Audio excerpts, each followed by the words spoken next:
Okay chaps, this is the second video where I want to just talk about how to wire up the spaghetti, which is the LEDs. Just want to also just talk about something I found out. If you've watched the previous video, I was having problems with playing virtually my circuit. And the reason for that, as I knew at the time when I tried it, is because it was registering as basic. So it's looking for a basic program, whereas I've got a flowchart program. To sort of excuse me, to sort that out, you've got to right click on the microcontroller, go to program, and then you've got to go to create basic, whereas what we want is the create flowchart. So I've just popped that on, gone back to the flowchart, and then I'm going to go back to my PCB mask. So we've drawn up the mask, and now we're going to be drawing up the LEDs. And so what I'm going to do is just show you how to do that. What I would do is put the LEDs in a matrix so that the high leg is to the left, and we've got our matrix of 3 by 1 by 3, and then I would join the pairs. How do we join the pairs? Well, we just got to hover above the high and the low legs. Now if we want to join the high legs of the pairs and the low legs of the pairs, what I mean by that is, and try and be, housekeeping is really important here because it can get really messy very quickly. That's the high legs joined together. In a very similar way, I'm going to join the low legs. So those two are joined, okay? Equally well, I'm going to join these two together. I'm not so happy with that because it's come up, so I'm just going to go back on that one. I'm going to click down here, click and up, there we go.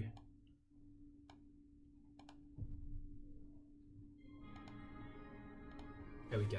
So that's my other pair, and I would join these, and then I don't have to join that because that's on its own.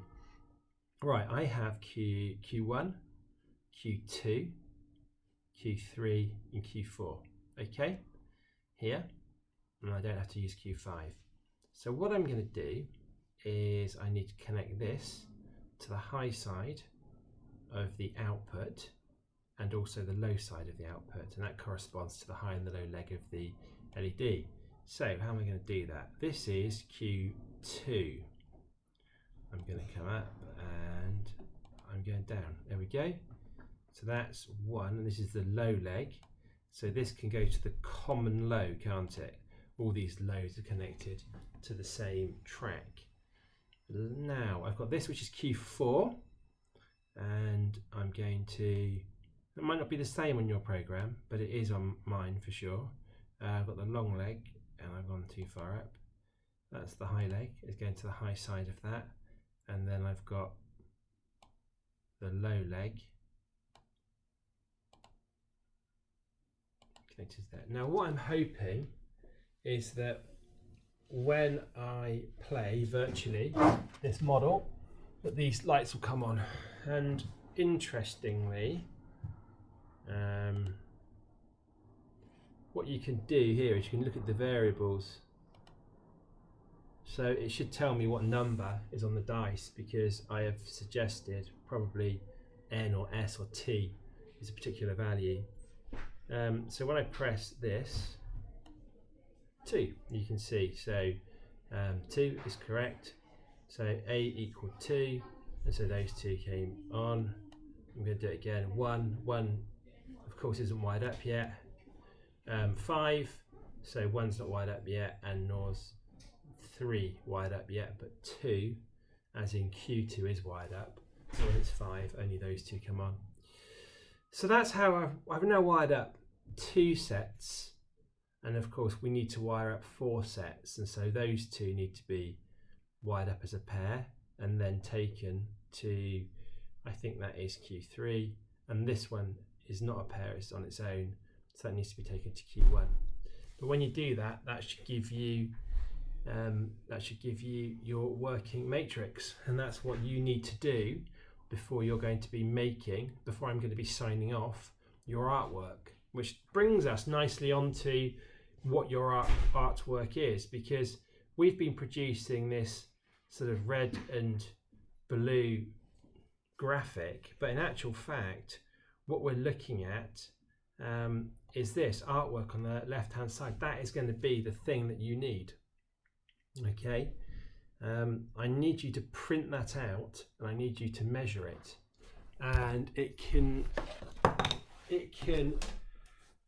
just, I'm not prepared for this, it can measure no more than 197 by 69 in total.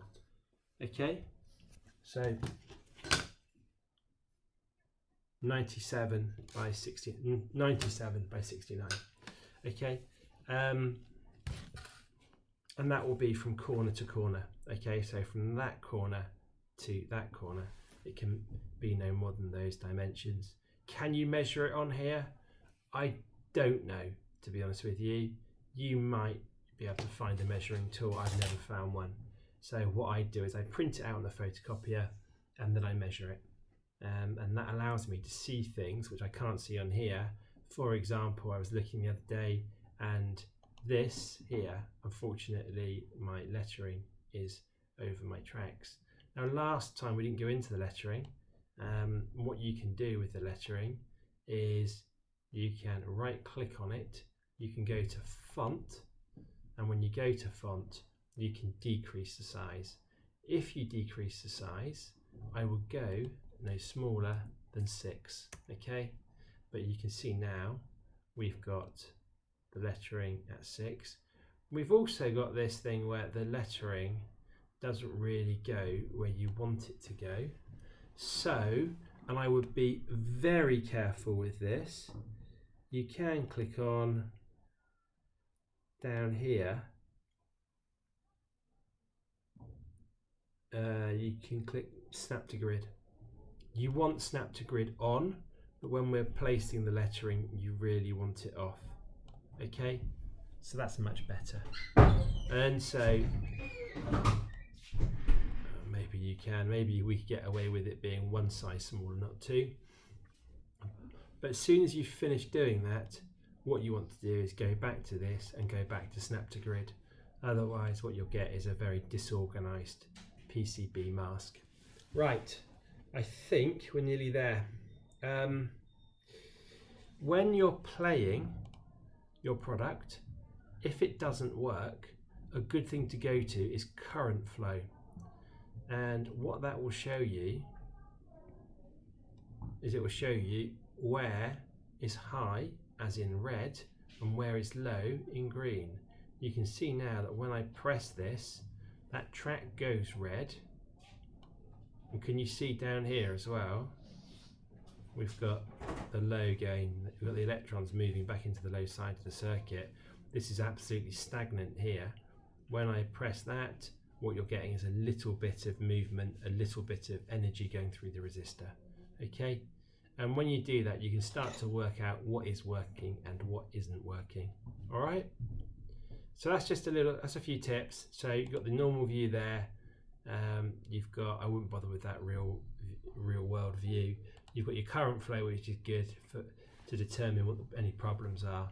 But for this part, which really needs to be finished by the middle part of next week, which is something like the 10th, this needs to be produced the 10th, and that would be the black and white mask. All right, I hope this has been useful, and I really would try and watch all of this. Set it in the wrong place, but before you enter the lesson, so you're up to date and know what you're doing. All right.